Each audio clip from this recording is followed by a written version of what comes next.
Hi hello welcome back to my channel Supriya's tea blogs. ఈరోజు కోడిగుడ్డు వెల్లుల్లి కారం చేయబోతున్నాం. ఎప్పుడైనా ఏం తినాలనిపించినప్పుడు ఈ రెసిపీ ట్రై చేయండి. అందరూ ఇష్టంగా తింటారు.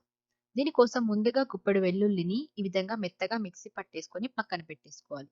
ఇప్పుడు కర్రీ వండుకునే గిన్నెని స్టవ్ పైన పెట్టేసి అందులో 3 టేబుల్ స్పూన్స్ ఆఫ్ ఆయిల్ పోసేసి ఆయిల్ వేడెక్కాక ఆవాలు, జీలకర్ర వేసేసి అవి చిటపటలాడాక ఇందాక మనం మిక్సీ పట్టేసుకున్న వెల్లుల్లి ముద్దని అందులో వేసేసి ఒకసారి మంచిగా కలిపేసుకోవాలి. వెల్లుల్లి కొంచెం గోలాక అందులో తగినంత పసుపు, అలాగే నేను 5 గుడ్లు తీసుకుంటున్నాను.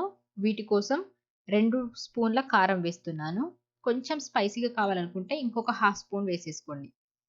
ఇప్పుడు ఇవన్నీ ఒకసారి కలిపేసుకొని ఇందులో ఒక చిన్న టీ గ్లాసెడు వాటర్ పోసేసుకోవాలి.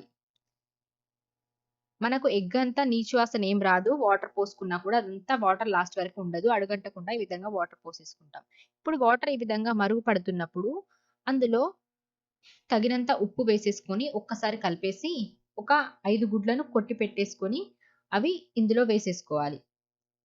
వేసేసి ఒక్క నిమిషం అయ్యాక ఈ విధంగా మూత పెట్టేసి ఒక 5 నిమిషాల తర్వాత మనం మూత ఓపెన్ చేసి చూస్తే గుడ్లనేవి ఈ విధంగా ఉడకడం స్టార్ట్ అవుతుంది. ఇప్పుడు ఒక్కసారి చిన్నగా కలిపేసి మొత్తం చిన్న చిన్న పీసెస్‌గా కలపకూడదు. కొంచెం లైట్‌గా ఈ విధంగా కలిపేసి మళ్ళీ మూత పెట్టేసుకొని మరో 5 నిమిషాలు ఉంచాలి. తర్వాత మనం మూత తీసి చూస్తే ఈ విధంగా ఆయిల్ అనేది సెపరేట్ కావడం స్టార్ట్ అవుతుంది. ఇప్పుడు మరొకసారి కలుపుకొని మనకు కర్రీలో ఎగ్స్ అనేవి పెద్దగా ఉండాలి. సో, బాగా ఎక్కువ కలపకూడదు. మళ్ళీ ఒకసారి మూత పెట్టేసుకొని మరో 5 నిమిషాలు అలాగే ఉంచేసేయాలి. ఇప్పుడు మళ్ళీ ఒకసారి మూత తీసి చూస్తే ఆయిల్ అంతా ఈ విధంగా పైకి రావడం చూస్తారు. ఇప్పుడు మనకు కర్రీ అనేది రెడీ అవుతున్నట్టు. ఈ విధంగా కర్రీలో ఆయిల్ అంతా సెపరేట్ అయినప్పుడు మళ్ళీ మూత పెట్టేసుకొని మరో 5 నిమిషాలు ఉంచేస్తే ఈ విధంగా ఆయిల్ అనేది కంప్లీట్‌గా బయటికొస్తుంది. అప్పుడు మనం ఒక్కసారి మనకు ఎంత పీసెస్‌గా ఉండాలో అంతా కలిపేసుకొని, కొంచెం కొత్తిమీర చల్లేసుకొని, మంచిగా ఒకసారి కలిపేసుకుంటే, ఎంతో రుచికరమైన టేస్టీ కోడిగుడ్డు వెల్లుల్లి కారం రెడీ అవుతుంది. ఇది పెడితే పిల్లలైనా, పెద్దలైనా చాలా ఇష్టంగా తింటారు.